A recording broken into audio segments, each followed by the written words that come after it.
অভিযোগ সংশ্লিষ্ট জনাব মৃণাল কান্তি দাস, সাবেক সংসদ সদস্য, মুন্সিগঞ্জ ৩ সংসদ সদস্য হিসাবে দায়িত্ব পালনকালে জ্ঞাত আয়ের উৎসের সাথে অসঙ্গতিপূর্ণ ১,৫৫,০০,০০০ টাকারও বেশি মূল্যের সম্পদ অর্জন ও দখলে রাখা এবং ৮টি ব্যাংক হিসাবে ২০১৩ সাল থেকে ২০২৪ সাল পর্যন্ত ২,৪০,০০,০০০ টাকারও বেশি মূল্যের অর্থ সন্দেহজনক লেনদেন করে মানি লন্ডারিংয়ের সম্পৃক্ত অপরাধ, দুর্নীতি ও ঘুষ সংগঠনের মাধ্যমে প্রাপ্ত অর্থ বা সম্পত্তির অবৈধ উৎস গোপন বা আড়াল করার উদ্দেশ্যে স্থানান্তর, রূপান্তর এবং হস্তান্তর করার অপরাধ অনুসন্ধানকালে প্রমাণিত হয়েছে। এ কারণে তার বিরুদ্ধে দুর্নীতি দমন কমিশন আইন ২০০৪, মানি লন্ডারিং প্রতিরোধ আইন ২০১২ এবং দুর্নীতি প্রতিরোধ আইন ১৯৪৭ সংশ্লিষ্ট ধারায় একটি মামলা রুজুর সিদ্ধান্ত গৃহীত হয়েছে। অভিযোগ সংশ্লিষ্ট জনাব নীলিমা দাস, তার স্বামী মৃণাল কান্তি দাস, সাবেক সংসদ সদস্য, মুন্সিগঞ্জ ৩-এর সহায়তায় নিজ নামে জ্ঞাত আয়ের উৎসের সাথে অসঙ্গতিপূর্ণ ১,৪৫,০০,০০০ টাকারও বেশি মূল্যের সম্পদ অর্জন ও দখলে রাখা এবং নিজ নামেও ৩০টি ব্যাংক হিসাবে ২০১৩ সাল হতে ২০২৪ সাল পর্যন্ত সময়কালে ১৬,১৯,০০,০০০ টাকারও বেশি সন্দেহজনক লেনদেন করে মানি লন্ডারিংয়ের সম্পৃক্ত অপরাধ, দুর্নীতি ও ঘুষ সংগঠনের মাধ্যমে প্রাপ্ত অর্থ বা সম্পত্তির অবৈধ উৎস গোপন বা আড়াল করার উদ্দেশ্যে হস্তান্তর, স্থানান্তর, রূপান্তর করার অপরাধ অনুসন্ধানকালে প্রমাণিত হয়েছে।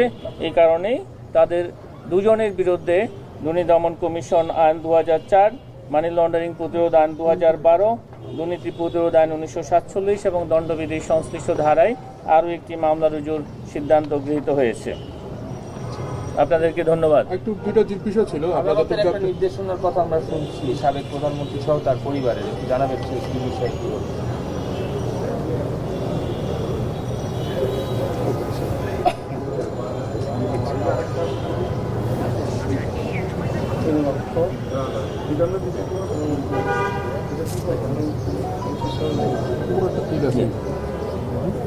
অভিযোগ সংশ্লিষ্ট জনাব শেখ হাসিনা, সাবেক প্রধানমন্ত্রী, গণপ্রজাতন্ত্রী বাংলাদেশ সরকার, তাঁর ছেলে জনাব সজীব আহমেদ জয়, তার মেয়ে সাইমা ওয়াজেদ, তাঁর ছোট বোন জনাব রেহানা সিদ্দিক এবং তাদের স্বার্থ সংশ্লিষ্ট ৩১টি ব্যাংক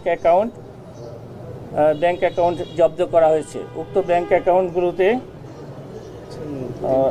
৩৯৬ কোটি টাকারও বেশি ৩94 কোটি ৬০,৭২,৮০৫.৭১ টাকা অবরুদ্ধ করার আদেশ বিজ্ঞ আদালত থেকে পাওয়া গেছে। আমরা এই কিছুক্ষণ আগে এই তথ্যটি আমরা জানতে পেরেছি। এটা আপনাদের সাথে আইনি প্রসেসটা কি হবে, এখন কি করবে টাকাগুলো আসলে আপনাদের কি করবে?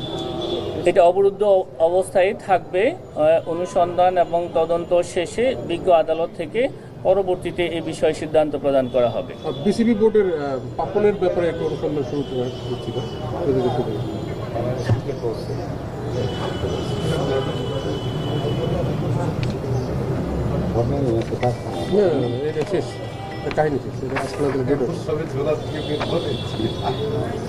অভিযোগ সংশ্লিষ্ট জনাব নাজমুল হাসান পাপন, সাবেক সভাপতি বাংলাদেশ ক্রিকেট বোর্ড এবং সাবেক সংসদ সদস্য কিশোরগঞ্জ ৬ ও প্রাক্তন মন্ত্রী, যুব ক্রীড়া মন্ত্রণালয় ঢাকা এবং ব্যবস্থাপনা পরিচালক বেক্সিমকো ফার্মাসিউটিক্যালস কোম্পানি এবং অন্যান্যদের বিরুদ্ধে বিভিন্ন অনিয়ম ও দুর্নীতির মাধ্যমে বাংলাদেশ ক্রিকেট বোর্ড ও সরকারি অর্থ আত্মসাৎপূর্বক নিজ নামে এবং পরিবারের সদস্যদের নামে দেশে বিদেশে বিপুল পরিমাণ জ্ঞাত আয় বহির্ভূত সম্পদ অর্জন সহ বেক্সিমকো ফার্মাসিউটিক্যাল কোম্পানিতে কর্মরত জামাত ও অন্যান্য কর্মকর্তাদের যোগসাজশে হুন্ডির মাধ্যমে বিদেশি অর্থ পাচারের অভিযোগে ইতিমধ্যে অনুসন্ধান শুরু করা হয়েছে।